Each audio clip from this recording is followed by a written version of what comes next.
Bismillahirrahmanirrahim. Assalamualaikum warahmatullahi wabarakatuh.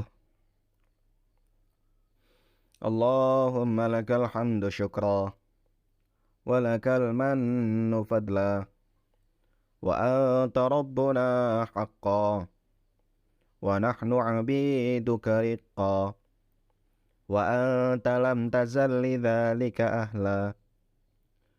Allahumma salli wa sallim wa barik wa karim wa tarham wa tahannan ala sayyidina Muhammadin al-fatih lima ughliqa wal khatim lima sabaqa nasiril haqqi bil haqqa wal hadi ila siratikal mustaqim wa ala alihi wa sahbihi haqqa qadrihi wa miqdarihil adim. Amma ba'da. Kitab As-Sulam karya Ustadz Abdul Hamid Hakim. Pasal ketiga, pembahasan tentang usul fikih, pondasi fikih. Al-faslu dawi kiku fasal ats-tsalitsu kang nomor telu. Pasal yang nomor 3. Mabahitsu dawi kiku pembahasan fi usulil fiqhi ing dalam usul fikih. Pembahasan tentang pondasi fikih. Wa tata'allaqu bi usulil fiqhi mabahitsu. Wa tata'allaqu dan terikat bi usulil fiqhi kelawan usul fikih. Apa mabahitsu pira-pira pembahasan. Ada beberapa pembahasan terkait tentang ilmu usul fikih. Al-mabahatul awwalu fil amri. Al-mabahathu tawi kiku pembahasan al-awwalu kang pertama fil amri ing dalam perintah. Nanti akan ada banyak pembahasan. Pembahasan pertama perintah. Pembahasan kedua larangan. Kemudian pembahasan yang ketiga lafadz umum. Kemudian kita lihat pembahasan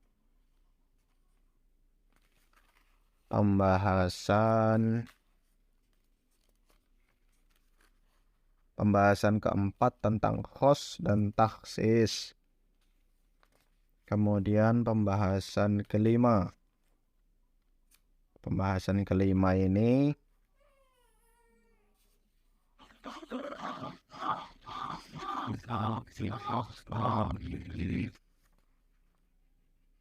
pembahasan kelima mana? Pembahasan kelima tentang mujmal dan mubayyin. Pembahasan keenam tentang zahir dan muawwal. Pembahasan ketujuh tentang mutlak dan muqayyad. Pembahasan kedelapan mantuk dan mafhum. Dan masih banyak pembahasan yang seterusnya. Nanti kita akan bahas sampai sekian belas ini pembahasan. Al-mabahatul awwalu fil amri. Al-amru tawi amar, utawi perintah. Tolabul fi'li, iku tolabul fi'li, menuntut perbuatan, tuntutan perbuatan. Minal a'la, dari orang atas, ilal adna, kepada bawah. Perintah itu apa? Perintah itu adalah sebuah tuntutan pelaksanaan dari atasan kepada bawahan. Makanya nanti kalau dalam ilmu nahwu pun ada namanya amar, ada namanya amar doa, ada namanya perintah, ada namanya doa. Kalau perintah itu adalah tuntutan pelaksanaan dari atas ke bawah. Kalau doa itu tuntutan perintah dari bawah ke atasan. Makanya secara teks itu sebagian sama. perintah untuk memaafkan dari atas ke bawahan. U'fu, maafkanlah. Perintah dari bawah ke atasan. Wa'fu, u'fu, sama, maafkanlah. Wa fihi, dan dalam masalah amar, iku dalam masalah amar, qawaidu utawi piro-piro kaidah. Ada beberapa kaidah terkait masalah amar. Al-qaidatul ula, utawi kaidah rumus yang pertama, al-aslu utawi asal fil amri ing dalam perintah iku lil wujubi untuk bentuk wajib. Perintah itu aslinya adalah keharusan terlaksananya apa yang diperintahkan. Hadza ma'alaihil jumhur. Hadza utawi rumus ini, utawi kaidah ini, ikuma adalah sebuah rumus alaihi kang ing atase ma sinten al jumhuru, kebanyakan para ulama. Bukan kebanyakan para ulama, seluruh para ulama.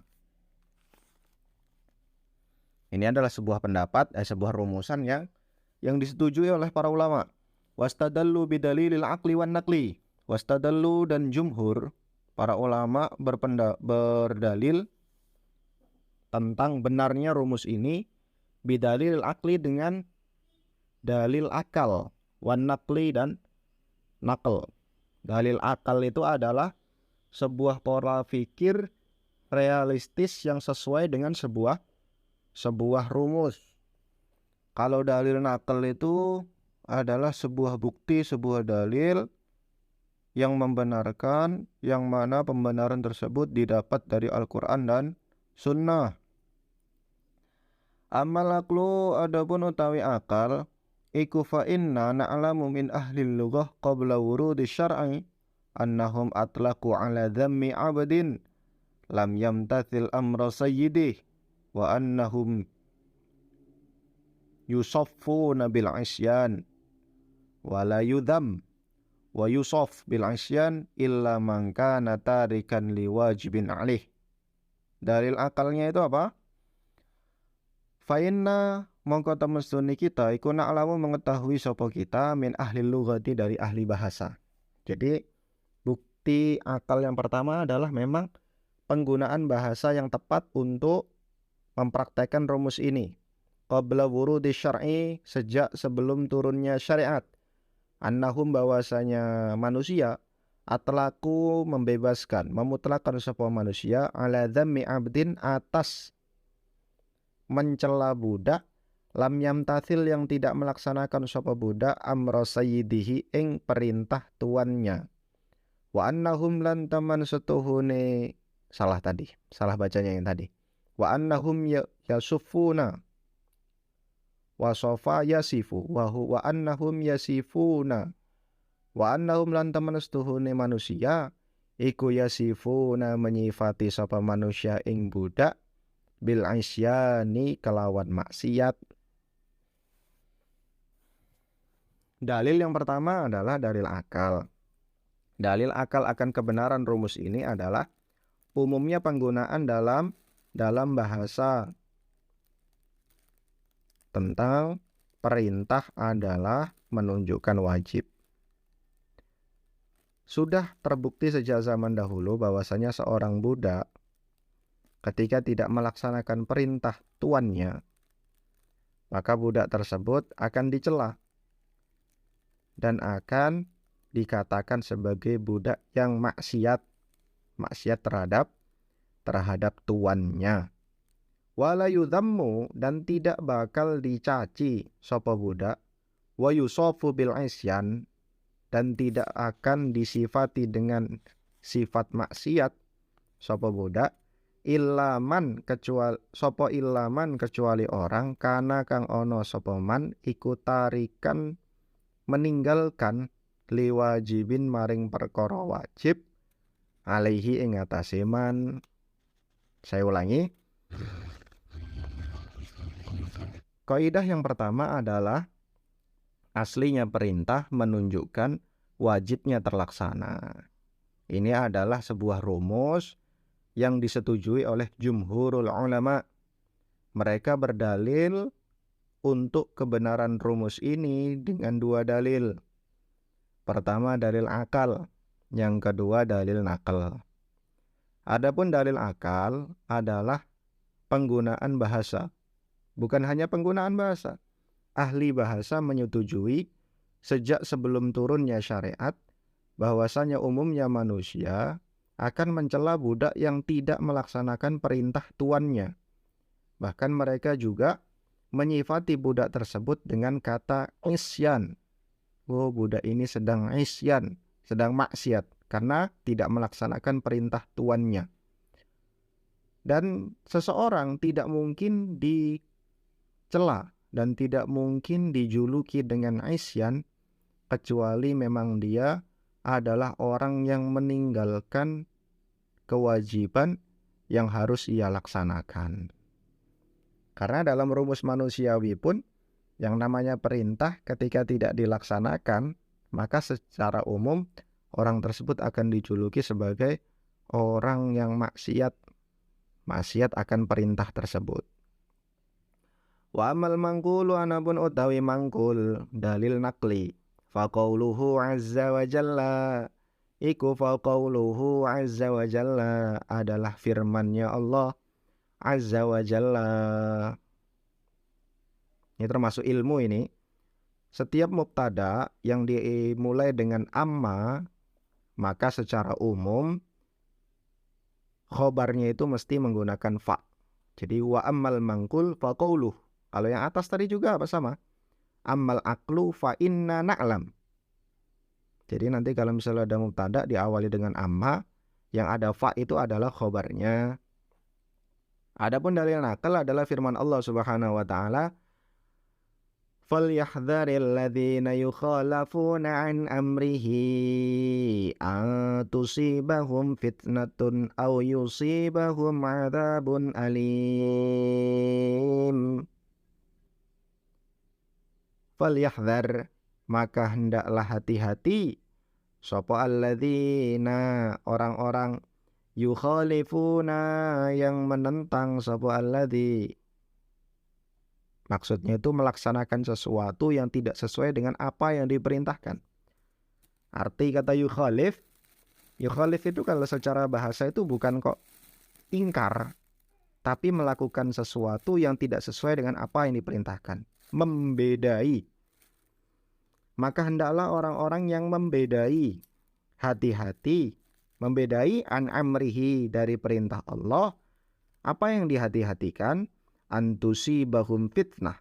Antusibahum akan menimpa mereka, akan menimpa ing alladzina apa fitnatun fitnah.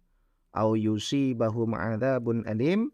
Au yusibahum atau akan menimpa ing alladzina apa adzabun azab alimun yang pedih. Ini adalah dalil bahwasanya perintah menunjukkan wajib.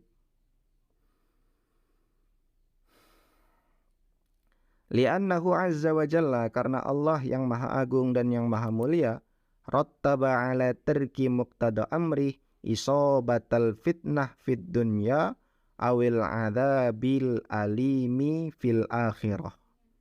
Li'annahu, karena teman-teman Allah azza wa jalla iku rattaba telah mengurutkan sinten Allah ala tarki muqtada amrihi, untuk bagi yang meninggalkan pelaksanaan perintahnya Allah,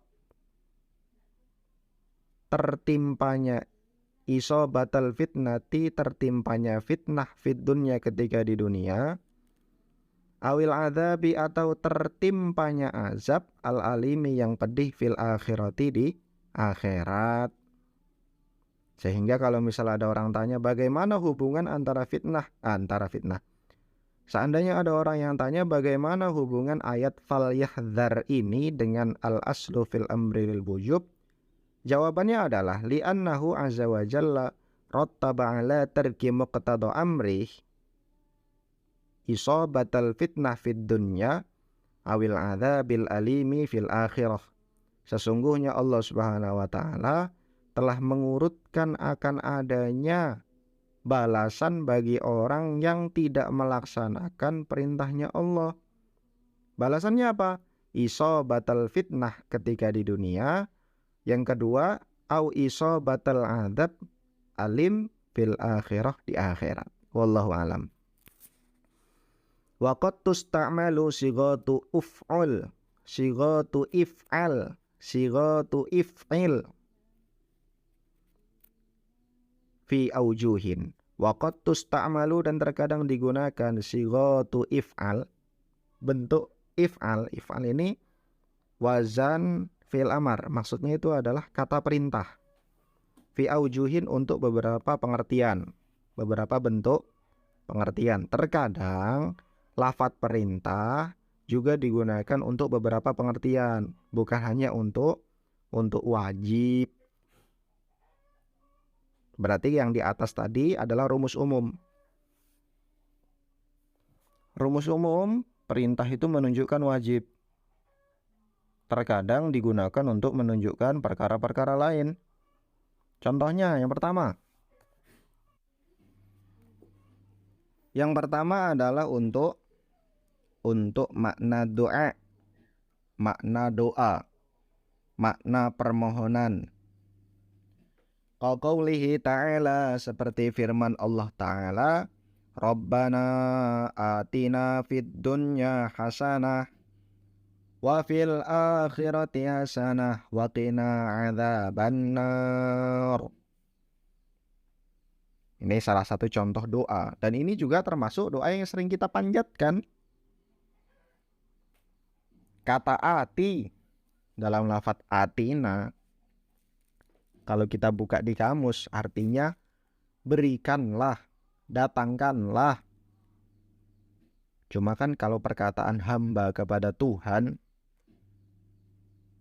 maka artinya itu bukan hanya sekedar datangkanlah, tapi permohonan untuk mendatangkan, permohonan untuk memberikan.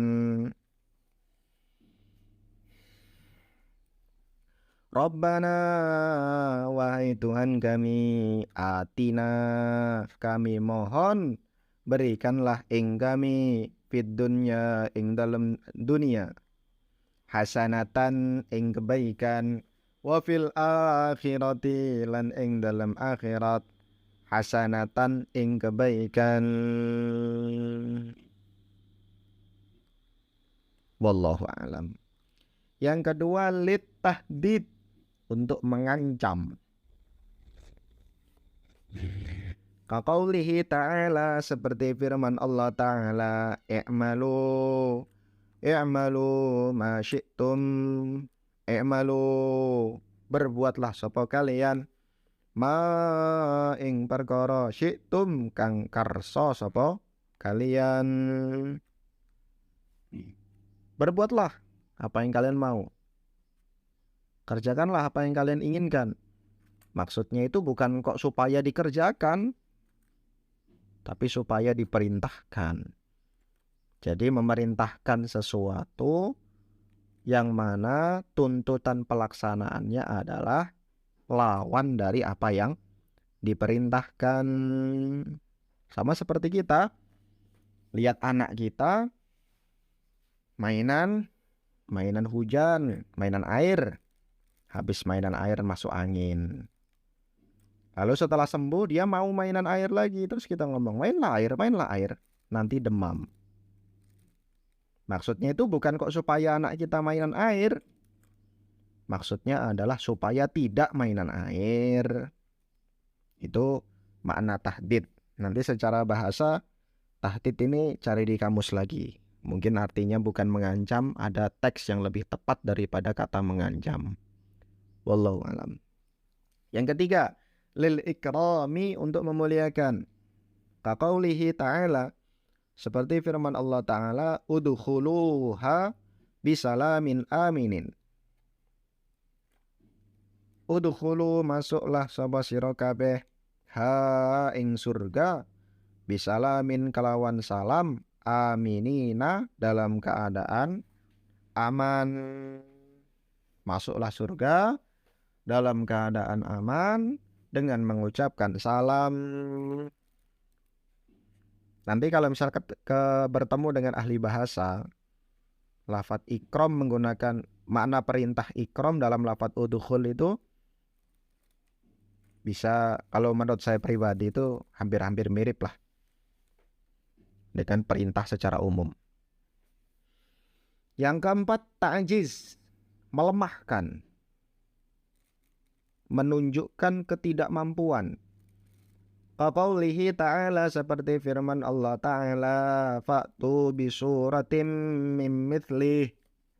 Fa'tu, datangkanlah sapa kalian bisuratin, dengan satu surat, mim mithlihi, yang sepadan dengan Al-Quran.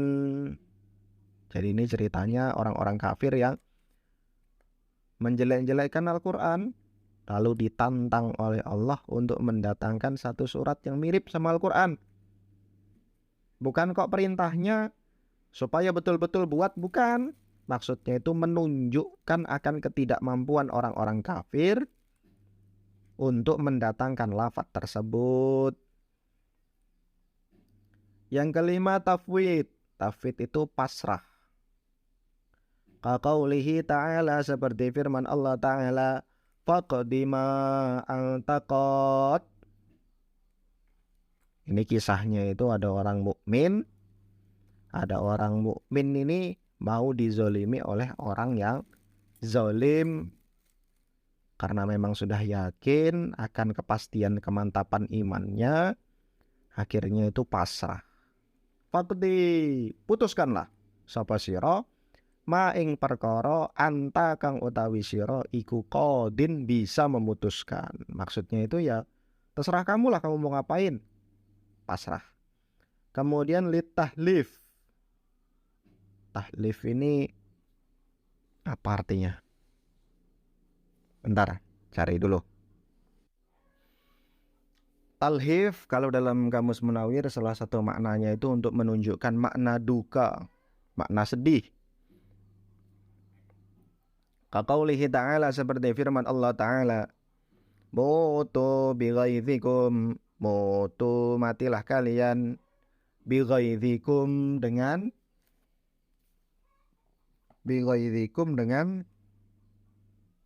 apa guys? Lupa saya.